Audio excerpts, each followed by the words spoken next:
Čia yra Pro serijos kameros, turbūt jau žinot, ką tas brūkšnelis reiškia simbolizuoja. Taigi, pasijungiau kompiuterį. Čia yra toks config tools, ne? Tai, iš įpročio, bet nebereikia to. Taigi, 2 kameros, ten SD kortelė stovi, switchas, tiksliau kaip čia, komutatorius, PoE komutatorius, kuris palaiko D-Link ir tą visą programą, ne? Ir komutatorių pajungiai kameras, pajungiai internetą jam, prisijungiai prie to pačio tinklo savo mobilų. Viskas, atidarė programėlę ir pilna konfiguracija su tavo mobiliu. Taip atrodo komutatorius programėlėje. Tai vat, atidarai komutatorių ir tu matai visą būvį, visą sistemos, reiškia, statusą. Tai vat, kokie portai pajungti, kokie jų apkrova, visos diagramos ir panašiai, kiek kamerų ir taip toliau. Netgi gali perkrauti switchą, kas tai yra labai gerai. Negana to, atidarius programėlę tau parodo, ar tavo sistema yra naujausios versijos ar ne. Ten kameros, renginiai, komutatorius ir taip toliau. Paspaudus automatiškai siūlomas naujausias atnaujinimas, nereikia ieškoti kur, kame, koks modelis ir panašiai. Paspaudi, vyksta parsisiuntimas, reiškiasi to firmwaro vadinamo naujausio, paskui parsisiunčia, tada įdiegimas ir taip toliau. Tai yra, labai patogu, labai profesionalu ir sutaupo daug laiko instaliatoriui. Taigi, negana to, yra toks kaip tikrinimas, sakykime, ten tu gali paspausti, įeiti savo sistemą ir paspausti, patikrinti. Tai parodo įrenginių būklę, parodo offline, online įrenginiai, ten koks nors ventiliatorius perkaitęs, kietas diskas nerašo ir taip toliau.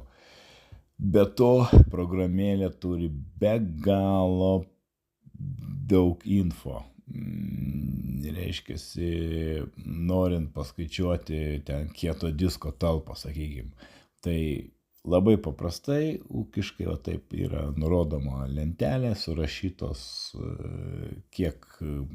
koks srautas reikalingas kokiai raiškos kamerai.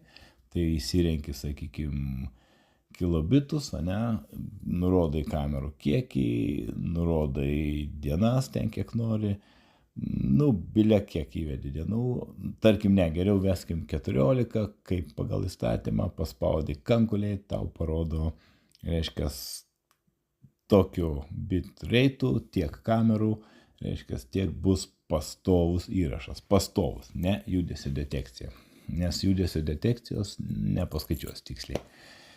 Negana to, pilna tokia info, labai gera info, kaip sakyt, kaip tau parinkti objektyvą. Ten, jeigu reikia veidą matyti ar automobilio numerį, kažką panašaus, tai tu nurodai tiesiog kameros pastatymo aukštį, distanciją, kaip sakyt, atstumą iki objekto ir tau konkrečiai paskaičiuoja viską, ne iš lempos, kaip sakyt, spausti skaičiai, ten arba maždaug statykim, gal matysim, tiesiog nurodytas aukštis, nurodytas atstumas ir tu viską pilnai matai. Negana to, topografija.